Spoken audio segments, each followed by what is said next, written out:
السلام علیکم. نننی ټاپک زمونږ چې کوم دی نو نیوکلیس دی، د هغې سټرکچر او فنکشن دی او نیوکلیوپلازم به مونږ دې کې ایکسپلین کوو. کروماټین به ایکسپلین کوو، نیوکلیولس چې هغه مونږ سره د نیوکلیس ډیفرنٹ ټایپس دي او پارټس دي.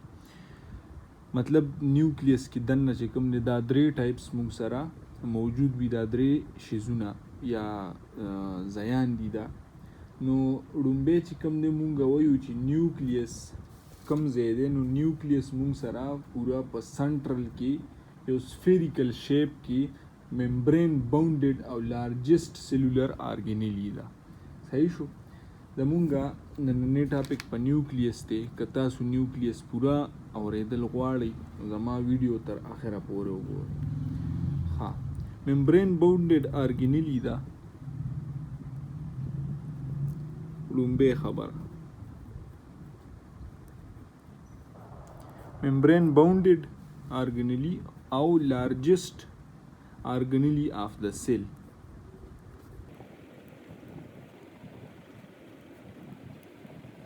چې په سیل کې ټولو نه زیات ځای چې کوم دی نو موږ سره نیوکلیس نیولې دی او دا یو موږ سره یو مین مرکز دی او دې نه چې کوم دی نو ډېر داسې شیزونه دي چې هغه د سیل لپاره ډیر زیات ضروری دي.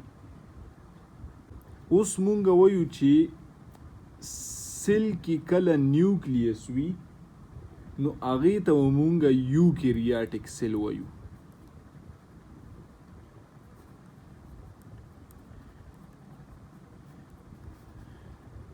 چې کله ورکې نیوکلیس کوم کې چې نیوکلیس نی نو هغه مونږ سره پروکریاټک وي.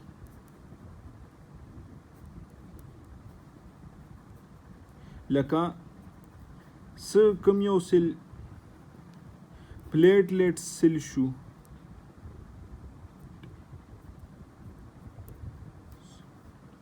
یا چې کوم دی نو موږ سره آر بی سیز شو. دې کې موږ سره نیوکلیس چې کوم دی نو موږ سره نه وي. بیا چې کوم دی نو موږ ووایو چې کوم کې یو نیوکلیس وي نو هغې ته موږ یوني نیوکلیک سیل وایو، او کوم کې چې زیات نیوکلیسي 2 3 4 نو هغې ته ملټي نیوکلیټډ وایو. جنرلی چې کوم د دې سټرکچر دی هغه موږ سره سفیریکل شیپ کې دی، مطلب ګول دی. نیوکلیر ممبرین چې کوم موږ خبره وکړو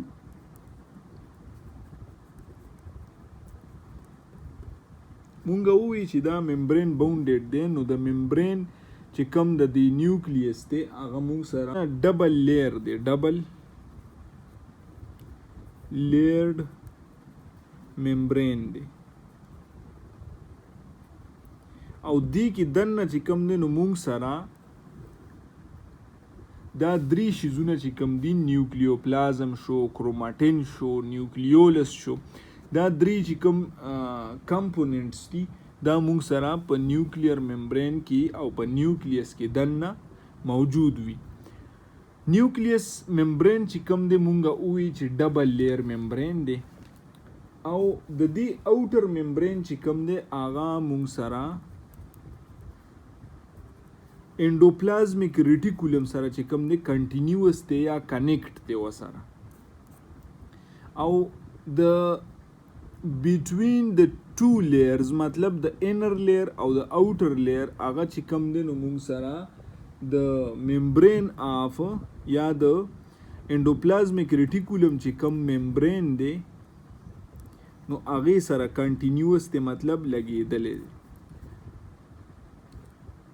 between the inner and outer layer. چې کوم ځای دی کوم ایریا ده هغه موږ سره انډوپلازمیک ریټیکولم ممبرین سره ټچ وي. د دې کې چې کوم دې ممبرین کې موږ سره پورز موجود وي، پورس وي، پورس فارم کې دا ممبرین دی.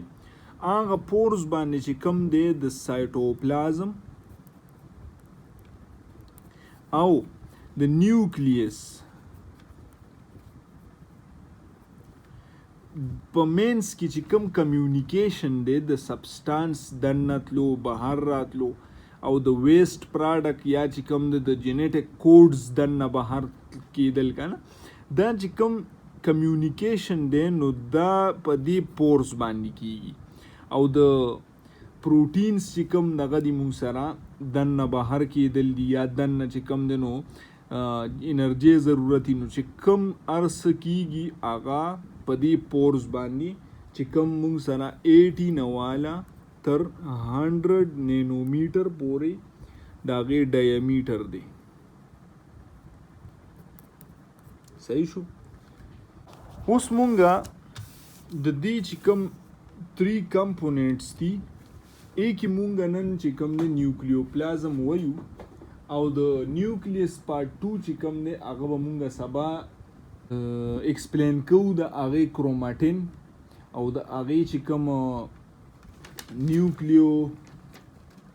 نیوکلیولس دی دا 2 پارټس به مونږ چې کوم دی سبا دغه کوو او فنکشنز آف نیوکلیس به سبا چې کوم دی مونږ ایکسپلین کوو.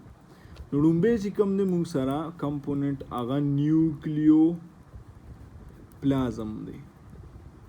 اوس نیوکلیوپلازم چې کوم دی نو څه دي دا یو مونږ سره هایلی ویسکس میټرکس دی کې موجود وي. هایلی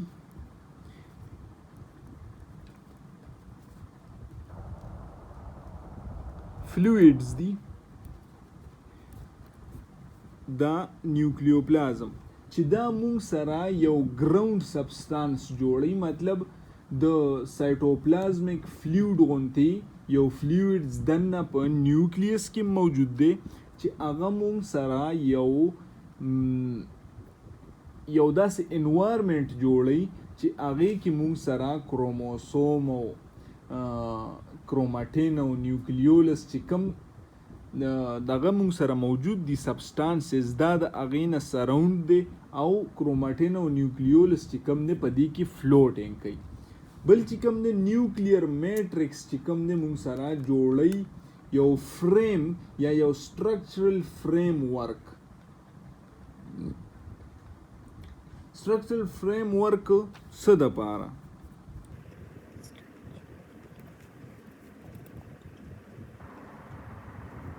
سټرکچرل فریم ورک جوړی د آرګنایز کوي کروماټین چې هغه آرګنایز کی څه کروماټین.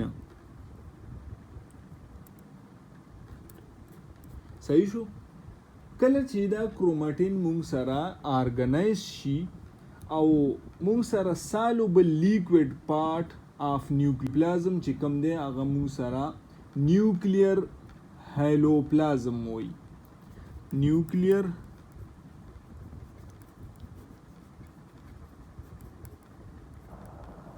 پلازم دا څه ته وایي؟ کوم چې واټر سالوبل لیکوډ دی دا هغه پورشن ته مونږ سره نیوکلیر هیلوپلازم وایي.